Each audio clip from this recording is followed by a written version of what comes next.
Assistant men's basketball coach at Carroll College, Connor Patten, joins me all the way from Helena, Montana. And as his Twitter bio says, he's here because he's just a kid from Utah.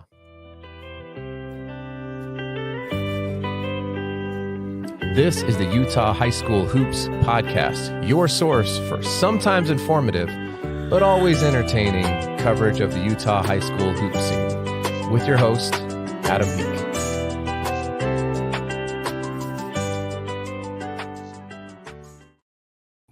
Well, thank you, Self, for that lovely introduction that was pre-recorded and not at all live. I'm joined, like I said here in the intro, by Connor. Connor and I met when he was down here at the Great Western Classic. Shout out to Tim Davis and crew for putting on a great event. And you were out here looking for some future Saints. Is this correct? Always looking for some. Always on the lookout for future Saints. And we met and we were just chatting and then followed each other on Twitter. And he reached out and said, dude, I love your podcast. I was like, you should come on the podcast because this is a really well-oiled machine that we have going on here at I almost said my People of Packaging podcast right there, by the way, because I've been doing that for 5 years. So I'm 250 episodes deep over there. I'm not even at 10 yet on this one. So I might slip up every now and again. But I'm joined by Connor. And Connor and I were talking pre-show. You are from the great state of the Beehive State of Utah, correct? I sure am. South Jordan, born and raised. Got it. Well, I live currently in West Jordan, just northeast of South Jordan. All right. Because that makes sense. Yeah, my family's right behind the district there. We got there before everything blew up. So now it's just all Salt Lake is what I call it. It is. Yeah. Yeah, it is. And did you play here, or how did you kind of fall in love with basketball? Because to be a coach, you have to really love the game of basketball, dude. Yeah. I mean, my wife tells me all the time that basketball consumes my life sometimes. So sometimes I have to take a step back. But I think my love really started when from my dad. I mean, most of the time it starts with our parents watching it, kind of the cliche, you're watching it on TV in your diaper and everything like that. But yeah, I mean, I just fell in love with the game. I loved watching it. I feel like my passion for the game really didn't start until my dad. He actually passed away unexpectedly when I was 15. And that's when I really tried to start playing the game for him. And then as I grew to understand the game, understand its concepts and the life lessons that it teaches, I fell in love with it myself. So played, at American Heritage of South Jordan, now Anthem Preparatory Academy. Played there varsity for all 3 years. Had some interest back east at some small D3s. I think there was like in Eastern Kentucky, Spalding was in the picture, but it never really took off anywhere. Went on a mission instead to Oregon. Still played ball on the streets and on our preparation day. So basketball never really left. But I always had the sense that basketball would find me again, and I would find it again. And luck had it, I was a student manager at Utah Tech under Coach John Judkins. Great coach, and just has been around the game for decades and just very knowledgeable of the game. So I learned a lot from him. Got in touch with Ryan Lundgren, who is at CSI. Now he's the head coach here. Invited me to come down to Section 7 during the summer, biggest recruiting event in the West, down the Arizona Cardinals Stadium.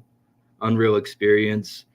I was a bit shell-shocked, sitting and talking to Coach Dutcher, Coach Juwan Howard at Michigan. So I was like, man, way to start, getting right into it, I mean, yeah, Coach Mark Pope, Craig Smith, had conversations with these guys. I was like, man, I'm living pretty good here, and I think I can get used to this. So there was a possibility for me to come on to CSI, but when Ryan got the job here at Carroll, he recruited me to come on with him, and here I am, Helena, Montana. Out in Helena, Montana. A funny story about Montana, actually. When I was in 5th grade, I believe it was 5th grade. So, mom, if you're listening, correct me. But I did a report on the state of Montana. And I did it because it was named after my favorite football player, Joe Montana. So I did some in-depth research on the state of Montana. Found out later on in life that it has in fact existed prior to the San Francisco 49er great quarterback Joe Montana. But, these are things that we didn't have the internet when I was in 5th grade. I'm in my mid 40s, so you just sort of made up whatever you wanted to Yeah, about yeah, for your research papers. Montana's a beautiful state, so sounds like you're married. You developed this love of the game from your family. Did you, like a lot of Utah fans, was it or not fans, but people who grew up in Utah, was it driven by a combination of, like, the Jazz are here and basketball is a big part of the culture? There's a indoor basketball court on every corner, it seems like, and somebody knows somebody who has keys, I'm finding out. yeah. There's someone who's got keys to a gym. Was that kinda part of what it did, or did your dad play, before? Was he just a big fan? Like, walk me through that a little bit, because I think that's it's really cool to hear that side of the story. Yeah, I mean, obviously, growing up a Jazz fan, you're hearing about John Stockton, Karl Malone, Antoine Carr. I grew up watching Darren Williams and Matt Harpring and AK-47. And I just grew to love those guys. Um, One player in particular, I mean, wasn't on the Jazz, but I feel like one player that really helped me a lot was Dirk Nowitzki. A lot, just his unique style of play, his unique shot.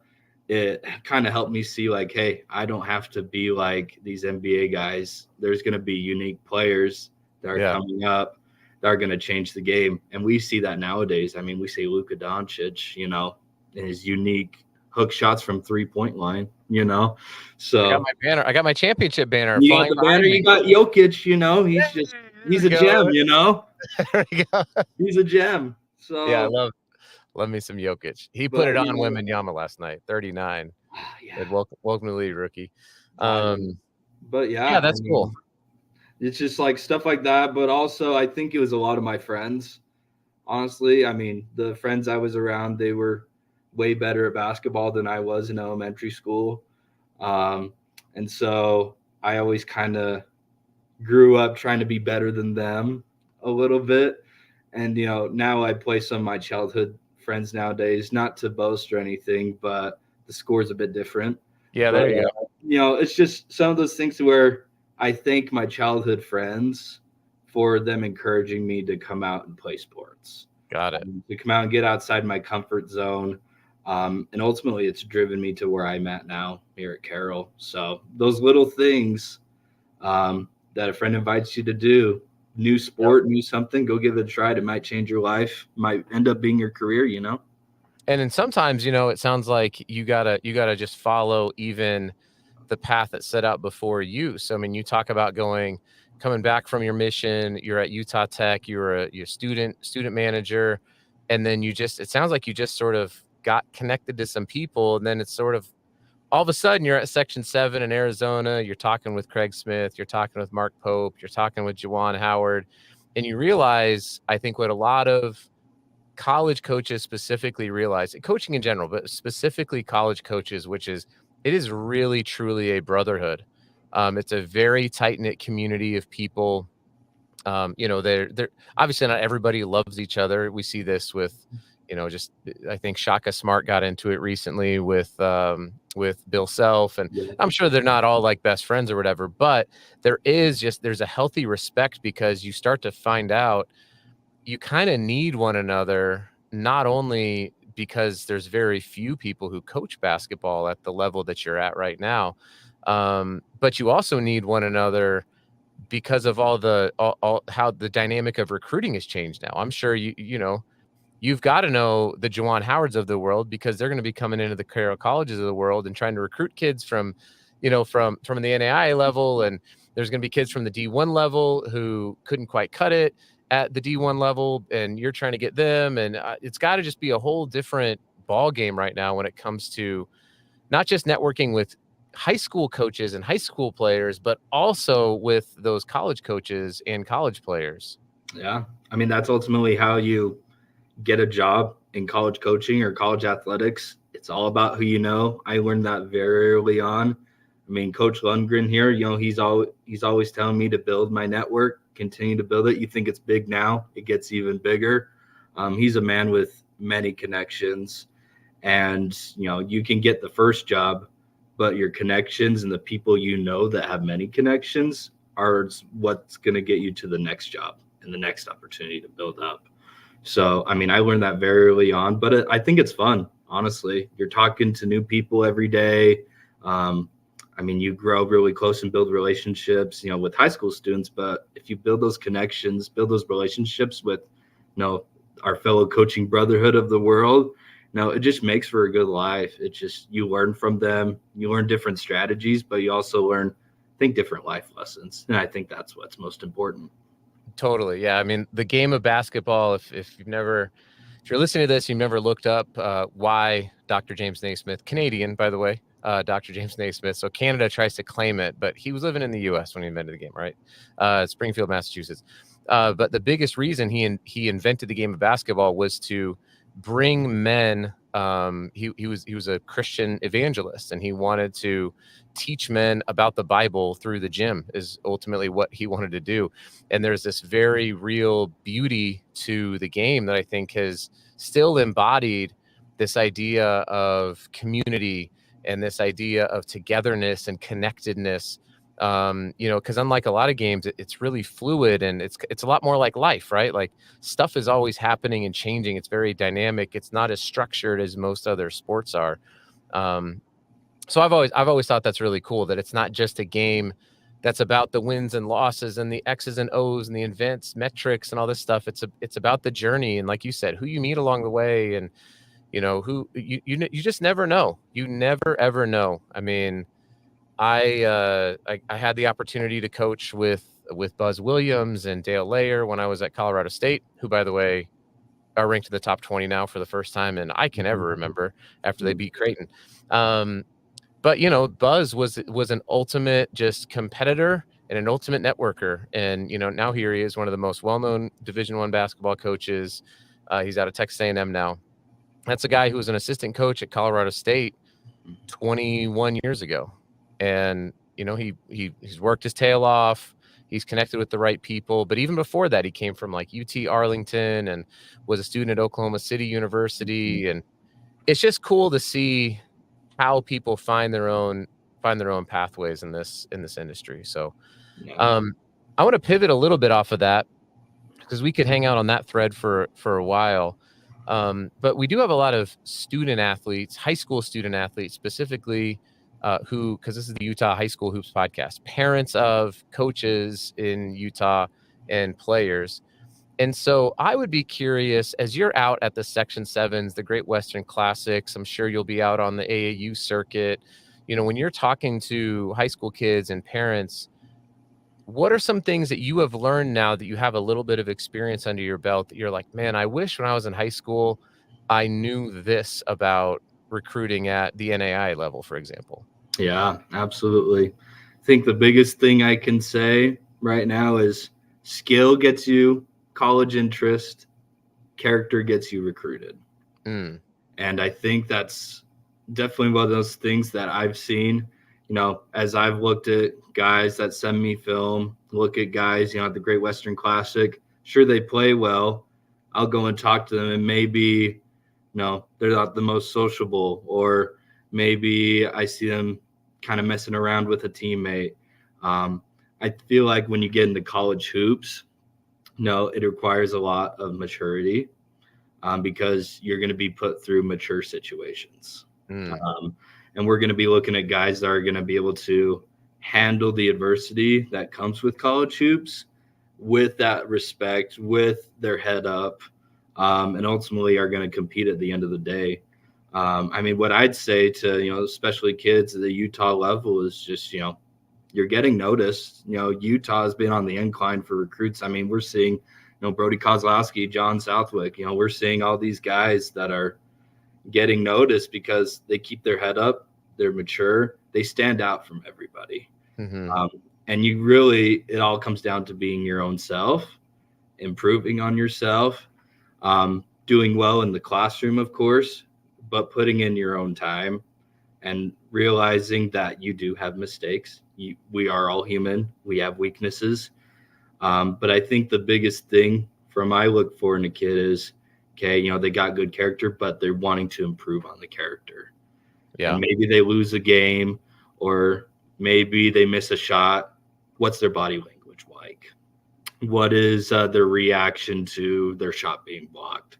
It's those little things that really ultimately get them recruited. And I think especially here in Utah, there's a lot of gritty players. I mean, since coming here, I've definitely advocated for Utah Hoopers because I know they can compete.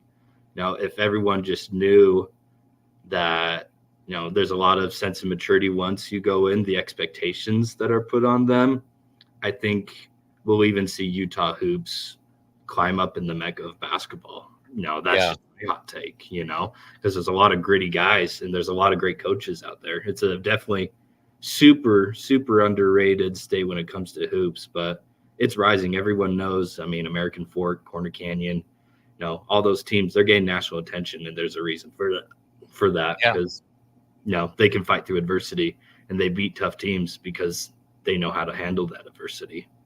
Yeah, I was just down at the Hoop Fest and watched Alta beat up on Sunrise Christian pretty good. Yeah. And Sunrise Christian's a national team. Got to see American Fork go out and battle Montverde, who is the end score wasn't as close as I think parts of the game were, where you were kind of waiting for Montverde to take it over. And like you said, that grit and determination came through, I think, for a team like American Fork. So yeah, I think you're spot on.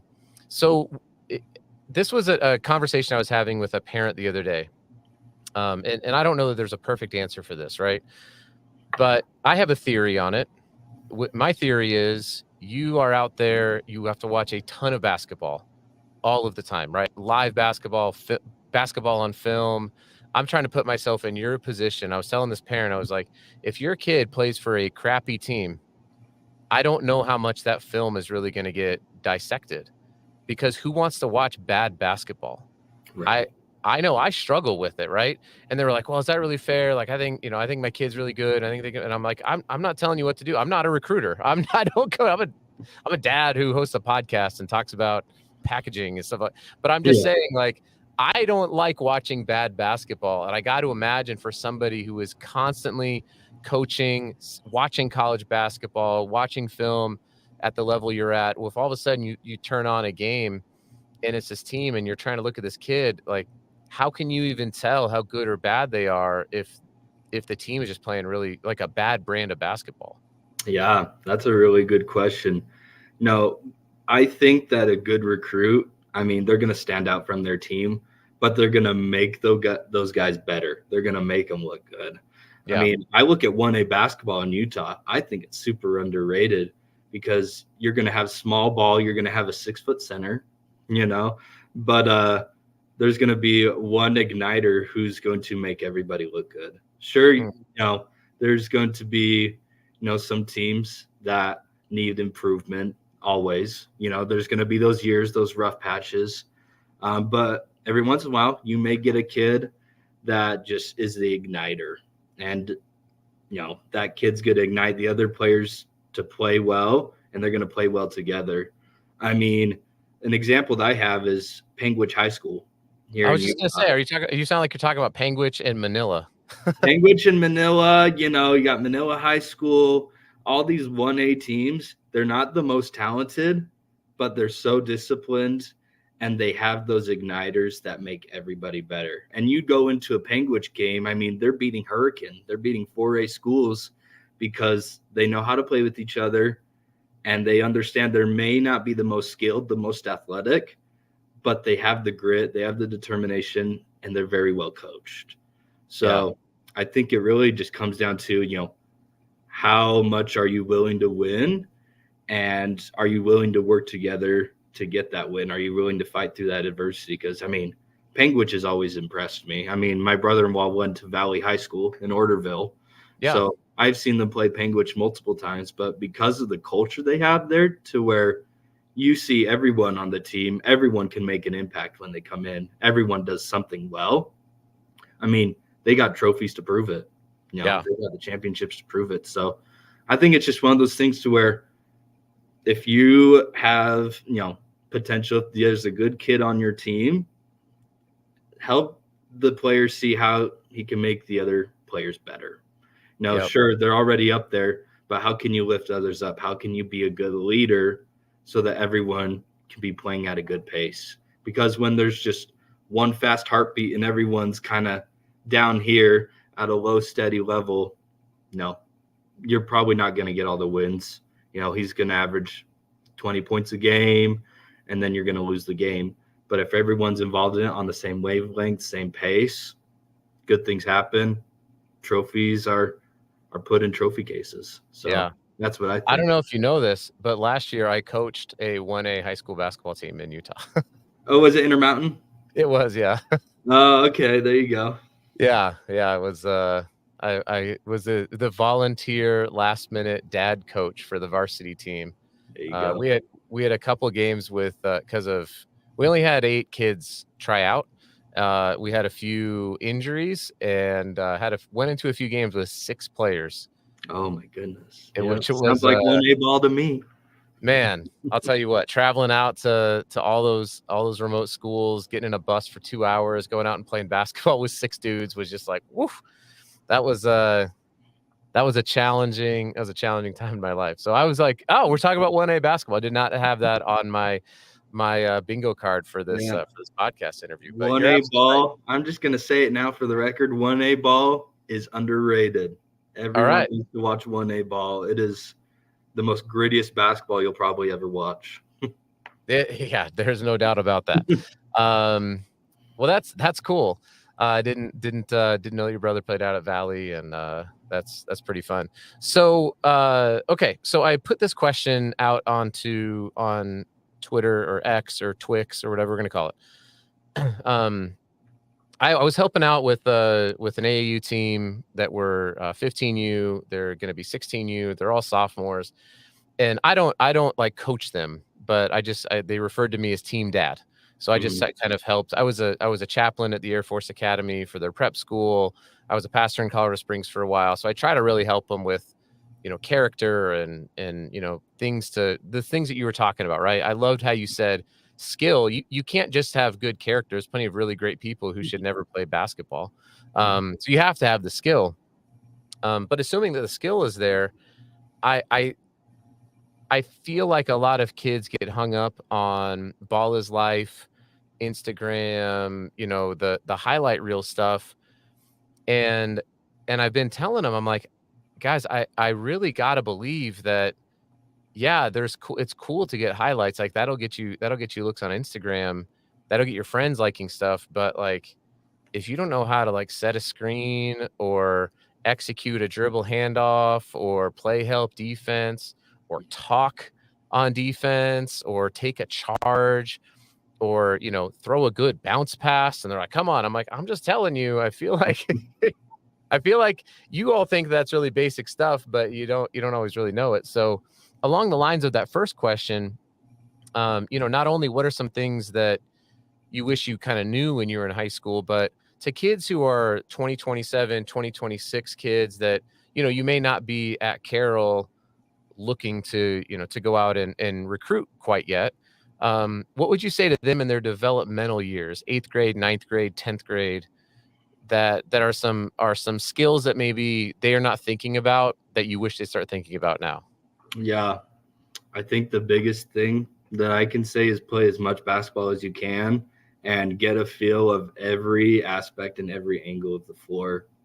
I mean, from what I would do, I would suggest even try playing every position, because around that age, I feel like bodies really haven't developed to where there's going to be the taller kids and the shorter kids. Sometimes there's just a good median there. So it's like, if you have an opportunity, if a coach puts you in at a 5 when you're usually a 3, embrace it, because you're going to be able to know, hey, that's what a 5 does. I'm supposed to set this back screen, this pin down, and I'm supposed to be ready for a duck in right here. This is what a 5 is going to do. This is how a 5 is supposed to think. Likewise, I mean, even a 5, if it's given opportunity to play a wing, it's like, okay, I'm going to have to be more agile. I'm going to be looking for a pass. I'm going to be looking for a knockdown shot. This is how a 3 thinks. So I think understanding every position and how every position is supposed to think, I think can really help in that development going into high school. Because I feel like some kids nowadays, they'll go onto a high school team and they'll play a position and they won't know what that position actually does. They'll just say, oh, it's just based on my height. No, it's really just based on, your skill, based on what you know in that position. I feel like coaches should know that too. Like, hey, maybe this guy's undersized, but he's a really good big. He knows how to seal. Like, he knows how to play in the paint. He may not be the tallest, but he plays really well. He knows his position. So that's something I would suggest, and something I would do too is, take time in the gym by yourself and just work on something every day. There's not a perfect hooper. I mean, LeBron James, he still goes into the gym. He still gets shots up because he knows there's something that needs to be worked on. I mean, Cooper Flag, he's always in the gym because there's something he needs to work on, even though he's getting all this attention.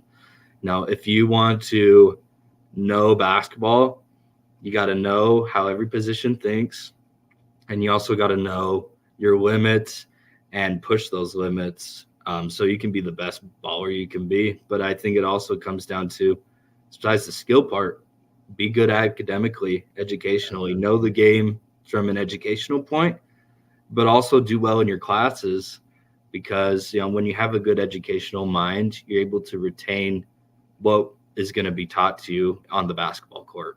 I can't tell you the guys that do well here in classes, when we introduce a new action or something like that, they pick it up a lot faster than the guys that are struggling in the classroom. That's a great point. So it's just one of those things to where, you got to develop well. You got to be able to have a mind for the game, know how people think and how to feel in certain situations. Put yourself in that mindset like, hey, when I'm a 5 or a 5 is supposed to do this in this certain situation, so that when any situation comes up, you're ready. You're going to fall under pressure. You're going to fight through the adversity, and you're going to have the grit and the confidence, most importantly, to know, hey, I can get this win because I know what I'm supposed to do. Well, great example for the game. So, great example of that is actually my guy Nikola Jokic. He grew up in Serbia playing point guard, and had to learn how to manipulate the game and how to control the game as a point guard. And then as he grew, he was able to take his point guard skills, and obviously it helps that he's huge, but he's not a overly athletic guy. He is just, I think he's an example. LeBron's an example. Magic Johnson's an example of these guys who just think the game at an insanely high level.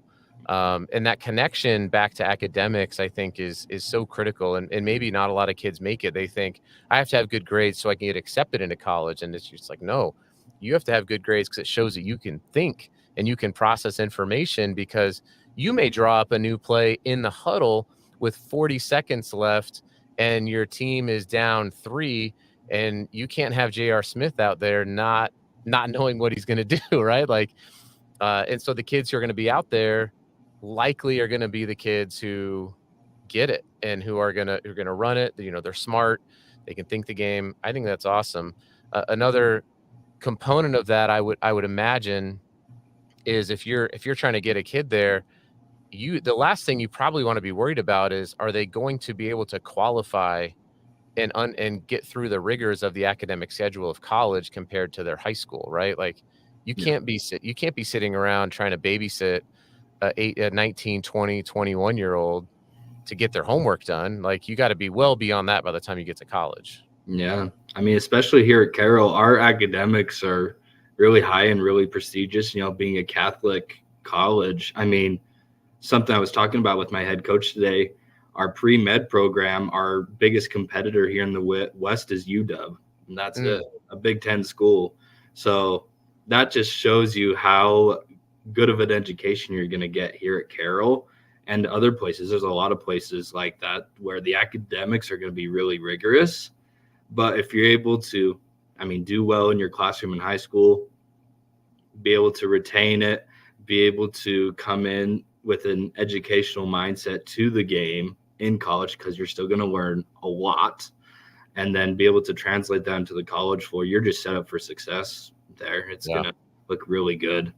Whatever job you do, if you want to pursue ball, if that's what it's going to be. But in any situation, it's just setting you up for life. It's setting you up for success, and that you're able to think outside the box and not keep things in the box, but you're able to manipulate, like you said, those factors to your benefit so that you can be the ultimate successful person you want to be. No doubt. I'm looking at, and we're coming up here on the end of our time together. It's been awesome. As I'm looking at the screen, if you're listening to this on the podcast form, you wouldn't be able to see, but you've got Saints basketball behind you, and this has bothered me ever since I moved to Utah. Why can't we just change the Jazz to the Utah Saints? Doesn't it make the most sense? I mean, as a Utah fan, we all know I've got a Pistol Pete Maravich jersey from the New Orleans Jazz. Salt Lake City's not exactly known for its jazz music, right? And same thing with the Lakers. There's no lakes. I've lived in Southern California. I just feel like there's got to be some sort of like exchange of mascots or something, just like level set the mascot stuff on all this. What are your thoughts on this hot take of Ryan Smith renaming? This is not. I don't think anyone's ever going to advocate for this, but I will. The Utah Saints. I'm starting it right now. I think it makes too much sense. We got the same colors. We got the purple. You know? Got the purple and gold kind of thing going on. So, I don't think it's such a bad idea. Most of the state of Utah considers themselves Saints, Yeah. So, just one of those things. But I can see to where maybe it's not so much the jazz music, but it's the rhythm of the game that makes is that what they're doing? Maybe that's what it is. I don't know. But hey, I'm all for it. All right. But I understand, the good old jazz. It is what it is, I guess. I got it. Well, Connor, this has been super fun. When do you have any plans to get back here to watch any games? Or is in the middle of the season, are you obviously you got to be focused on your next opponent and your games, or are you still trying to get out and do any recruiting, or how does that work for you? Yeah, as of right now, it's a lot of just online recruiting here. Our season is going to be really busy and really tough here on out. So got to be really engaged in that. But kind of mostly what I'm doing is, watching a lot of social media, looking a lot into kids through that and from film that's sent. So I'm still actively engaged in that. I'll be down during kind of the Christmas break time around the 20th to the 26th in Salt Lake to visit family. Cool. But yeah, as of right now, we had an elite camp here not too long ago. We had like almost 100 guys here come and work out. We got a bunch of guys I got to look at still. But that's kind of where it's starting, is just social media, kind of looking at past guys that have come to camps and kind of work from there. But yeah, definitely during the summer, I'll definitely be out at some different venues for sure. Perfect. Last question. How do you recommend students? Do you recommend for players to reach out directly to you, or do you prefer to work with their high school and AAU coaches, or what's kind of, because I know there's different rules for different levels, and I don't want to pretend to know what they all are. I think for NAIA, it's a lot looser in the sense that Division I has very, very specific things to do, right? And I don't think that all those specifics exist at the NAIA level. Is that correct? Yeah, for sure. I think it really, coach, student athlete, whatever. I think for me as a coach, I'm always open. If a kid messages me, gives me their film, I'm going to take time to watch it. That's just the kind of guy I am. Because, I feel like everyone deserves a chance. Everyone deserves to be looked at. Now, they may not at the end of the day get a scholarship or get a spot on the team, but at least they know, and I can reach out to them, let them know, hey, I watched your film, and they get that acknowledgement. Because That's I mean, awesome. everyone deserves to be acknowledged. That's just the type of person I am. Other coaches will think differently, but I think reaching out, either coach, student athlete, as long as you reach out and you have that real intent, I'm going to take time to watch it. So something I'd say is just don't be discouraged if you're Yeah. not getting attention. There's going to be someone that's going to watch it. There's going to be someone that's going to watch your film. There's someone that's going to read your email. There's somebody out there who's going to believe in you. There's somebody who's going to give you that feedback. It's just, are you willing to put in the work? Are you willing to get that film? Are you willing to go behind the scenes for yourself to set you up for success? It ultimately starts with you. So Yeah, I love that. That's a great place to end. Coach Connor Patten joins us here. Thank you so much. I'll make sure to put your Twitter. Is Twitter maybe the best way? I know that's how we got connected up, but put your Twitter handle down in the show notes. Put a link maybe to the Carroll College schedule. Maybe some people can get out and watch some games. Do you guys come here at all? Do you play there's actually are there no NAIA schools here, are they? No, we were at Utah Valley though. We were Okay. at Utah Valley early this season. That was a close nail biter. Our closest game probably to Utah is we play UNLV at UNLV on New Year's Eve. So Wow. that's going to be a fun one. You're playing in Vegas on New Year's Eve? Yeah, that's going to be a fun time. All right. Well, Carroll College basketball players, be safe on New Year's Eve. Make wise choices when you're in. Good thing we're flying out that night. We're not staying the night out. Oh, We're getting out of there. That's awesome. Well, as a CSU Ram and a member of the Mountain West Conference, I say go Saints. Beat the Rebels. And I'll be pulling for you then. Once again, Coach, thanks so much for coming on the podcast. I really appreciate you and look forward to having you on at some time in the future. Yeah, thank you.